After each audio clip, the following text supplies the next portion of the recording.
சூப்பரான பிரியாணி ரெசிபி தான் நம்ம பார்க்க போகிறோம். Simple and easy. ஸோ குயிக்காக செஞ்சு முடிச்சிடலாம். இதுக்கு மசாலா எப்படி ரெடி பண்ணுறதுன்னா, ஒரு சின்ன வெங்காயம் ஒரு 10லேருந்து 12, ஒரு 10 பல்லு பூண்டு, 2 துண்டு இஞ்சி, ஒரு 4 பச்சை மிளகாய், ஒரு டேபிள் ஸ்பூன்னு சோம்பு, இது கூடவே ஸ்பைசஸ்ஸு பட்டை, லவங்க, அப்புறமா காடமம். ஸோ இதெல்லாம் சேர்த்து கொஞ்சமாக ஒரு 1/2 டீஸ்பூன் வந்து சால்ட்டு சேர்த்து கொஞ்சமாக தண்ணி விட்டு இதை நம்ம பேஸ்ட்டாக அரைச்சிக்கலாம். ஸோ இப்போ நான் ஒரு 1/2 kg பீஃப் வாங்கி வச்சுருக்கேன்.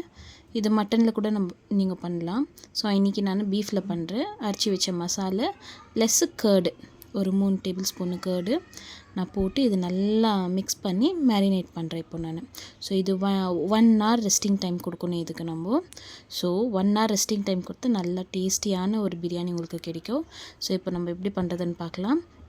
ஸோ ஒரு குக்கரில் ஒரு 2லேருந்து 3 ஆயிலு, 1 டேபிள் ஸ்பூனு இல்லைனா 2 டேபிள் ஸ்பூனு கீ ஆட் பண்ணிக்கலாம். இதில் பிரியாணிக்கு தேவையான ஹோல் ஸ்பைசஸ் நம்ம ஆட் பண்ணிக்கலாம்.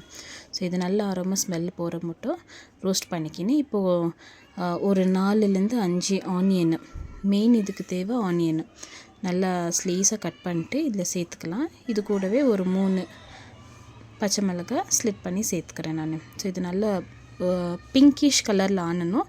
நம்ம மேரினேட் பண்ணி வச்சுருக்கோம் இல்லையா அந்த பீஃப் மசாலா, ஸோ அது இப்போ இதில் சேர்த்துக்கின்னு நல்லா மிக்ஸ் பண்ணிக்கின்னு இந்த மசாலா ரிமைனிங் அந்த பவுலில் இருக்குது இல்லையா, அதில் வந்து அரிசி எவ்வளோ நான் ஒரு கிளாஸுக்கு 2 கிளாஸ் அரிசி தண்ணின்ட்டுன்னு நான் குவான்டிட்டி எடுத்திருக்கேன்.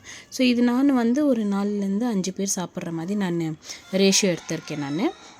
இப்போது இதை ஒரு 5லேருந்து 6 விசில் நல்லா வேக விடலாம். ஸோ இப்போ பாருங்கள் வெந்தோன்னும் நம்ம ஊற வச்ச அரிசி வந்து ஒரு 2.5 டம்ளர் அரிசி நான் ஊற வச்சுருக்கேன். இது வந்து ஜீரா ரைஸு.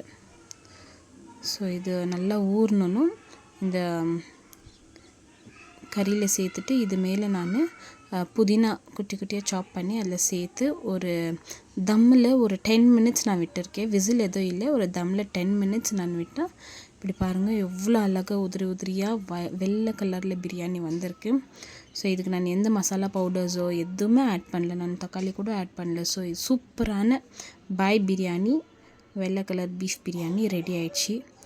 ஸோ டேஸ்ட் வந்து அல்டிமேட் சூப்பராக இருந்துச்சு. ஸோ பார்க்கவே வாய் ஊறுது இல்லைங்களா. ஸோ இந்த வீடியோ பிடிச்சிருந்தா நீங்களும் வீட்டில் ட்ரை பண்ணி ஒரு லைக் கொடுங்க. இன்னும் என்னோடய சேனலை சப்ஸ்கிரைப் பண்ணிக்கலன்னா சப்ஸ்கிரைப் பண்ணிக்கோங்க.